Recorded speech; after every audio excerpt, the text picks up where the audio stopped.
අපි මුලින්ම මේ පාස්ටා ග්‍රෑම් 500ක් වගේ ගමු. ඔයාලා කැමති පාස්ටා වර්ගයක් අරගෙන වතුර එකක් තියලා ලිපට ඒකට ලුණු චුට්ටක් ඒ වගේම පොල් තෙල් චුට්ටක් දාලා හොඳට රත් කරගන්න ඕනේ. රත් කරා කියන්නේ වතුර නටනකම් වගේ. වතුර නටන ප්‍රමාණයට ආවට පස්සේ අපිට පුළුවන් ඒක රත් වෙන්න දීලා අපිට ඕන කැරට් බෝංචි එතකොට අල ගෙඩියක් ඔයා කැමති එළවලු වර්ගයක් මේකට දාගන්න පුළුවන්. ඒ ටික හොදලා ඒ ටික පිරිසිදු කරගෙන චූටි කොටුවට හරි නැත්තම් ඒක අපි කැමති ආකාරයකට අපි ඒ එළවලු ටික කපා ගන්න ඕනේ. කපාගෙන එළවලු ටික වෙනම අපි ඒක පැත්තකට තියලා පාස්ටා ටික වතුර තැම්බෙනකොට වතුරට දාලා හොඳට මේ තම්බ ගන්න.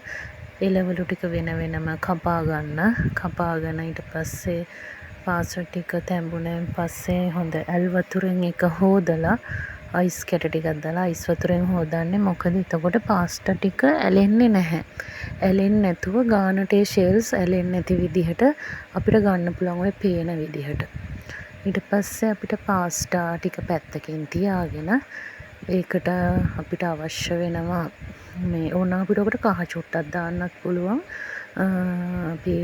අපේ භාජනයට පොල් තෙල් හරි ඔලිව් ඔයිල් හරි මොනවා හරි දාගෙන එළවලු ටික අපි තෙලෙන් මේ තම්බ ගන්න ඕන. බැත ගන්න නෙමෙයි තම්බ ගන්න. සාමාන්‍ය එළවලු අපි වැඩිපුර දානවනේ. මේකට ඕන නම් අපිට ලූණු, ඉඟුරු, අමු මිරිස්, මේ ටොමේටෝ සෝස් ඒ වගේ දාන්න පුළුවන්. මං අද ඔය ගෙදර තියෙන දේවල් වලින් තමයි ඔක හදන්නේ. ඒ හින්දා එළවලු ටික තෙලෙන් තම්බගෙන ඒකට ලුණු, ගම්මිරිස් එතකොට ඔයාලට ඕන නම් සෝස් ටිකක් වගේ ඇඩ් කරන්න පුළුවන්. නැත්නම් සෝයා සෝස් හරි මොනවා හරි සෝස් ටිකක් ඇඩ් කරන්න පුළුවන්.